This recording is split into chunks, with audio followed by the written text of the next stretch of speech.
का डर था वही हुआ। पहले इन लोगों ने हमारा अकाउंट हैक करने को ट्राई करा, जब इनसे हैक नहीं हुआ। ಸೋಷಿಯಲ್ ಮೀಡಿಯಾದಲ್ಲಿ ಈಗ ಒಂದೇ ಟ್ರೆಂಡ್, ಅದೇ ಕಾಕ್ರೋಚ್ ಜನತಾ ಪಾರ್ಟಿ ಸಿಜೆಪಿ. ಕೇವಲ 2 ದಿನದಲ್ಲಿ ಇನ್ಸ್ಟಾಗ್ರಾಂನಲ್ಲಿ ಬರೋಬ್ಬರಿ 14.5 ಮಿಲಿಯನ್ ಫಾಲೋವರ್ಸ್ ಗಳಿಸಿ ದೇಶದ ದೊಡ್ಡ ರಾಜಕೀಯ ಪಕ್ಷ ಬಿಜೆಪಿಯ 8.8 ಮಿಲಿಯನ್ ಫಾಲೋವರ್ಸ್ ರೆಕಾರ್ಡನ್ನೇ ಬ್ರೇಕ್ ಮಾಡಿದ್ದ ಈ ಜನ್ಜಿ ಪಾರ್ಟಿ ಈಗ ಇಂಟರ್ನೆಟ್ನಲ್ಲಿ ಹೊಸ ಸಂಚಲನ ಸೃಷ್ಟಿಸಿದೆ. ಆದರೆ ಈ ಡಿಜಿಟಲ್ ಕ್ರಾಂತಿ ಬೆನ್ನಲ್ಲೇ ಬಿಗ್ ಟ್ವಿಸ್ಟ್ ಸಿಕ್ಕಿದೆ.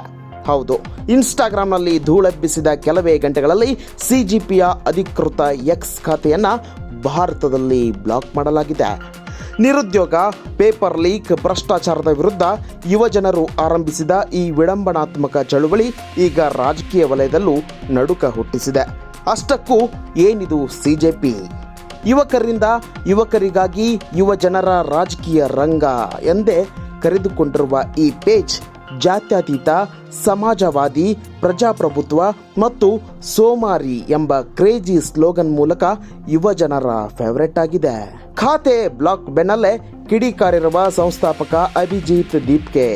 ಇದು ದೇಶದ ನಿಷ್ಕ್ರಿಯ ರಾಜಕೀಯ ವ್ಯವಸ್ಥೆಯ ವಿರುದ್ಧ ಯುವಜನರು ದಂಗೆ ಎದ್ದಿದ್ದಾರೆ. ಇತ್ತ ಟಿಎಂಸಿ ಸಂಸದೆ ಮಹುವಾ ಮೊಯಿತ್ರಾ ಕೂಡ ನಾನು ಆಲ್ರೆಡಿ ಆಂಟಿ ನ್ಯಾಷನಲ್ ಕಾರ್ಡ್ ಹೊಂದಿದ್ದೇನೆ, ನನಗೂ ಸಿಜೆಪಿ ಮೆಂಬರ್ಶಿಪ್ ಕೊಡಿ ಎಂದು ವ್ಯಂಗ್ಯವಾಗಿ ಟ್ವೀಟ್ ಮಾಡಿ ಬೆಂಬಲ ಸೂಚಿಸಿದ್ದಾರೆ. ಇದು ಕೇವಲ ಒಂದು ದಿನದ ಮೀಮ್ಸ್ ಅಂದುಕೊಂಡರೆ ತಪ್ಪು. ವ್ಯವಸ್ಥೆಯ ವಿರುದ್ಧ ಯುವಕರು ಜಾಗೃತರಾಗುತ್ತಿರುವುದಕ್ಕೆ ಈ ಕಾಕ್ರೋಚ್ ಜನತಾ ಪಾರ್ಟಿಯೇ ಸಾಕ್ಷಿ. ಸದ್ಯ ರೀಲ್ಸ್ ವಿಡಿಯೋಗಳ ಮೂಲಕ ದೇಶಾದ್ಯಂತ ವೈರಲ್ ಆಗುತ್ತಿರುವ ಈ ಡಿಜಿಟಲ್ ದಂಗೆ ಮುಂದಿನ ದಿನಗಳಲ್ಲಿ ನಿಜವಾದ ರಾಜಕೀಯ ಬದಲಾವಣೆಗೆ ಮುನ್ನುಡಿ ಬರೆಯುತ್ತಾ ಅನ್ನೋದನ್ನು ಕಾದು ನೋಡಬೇಕಿದೆ.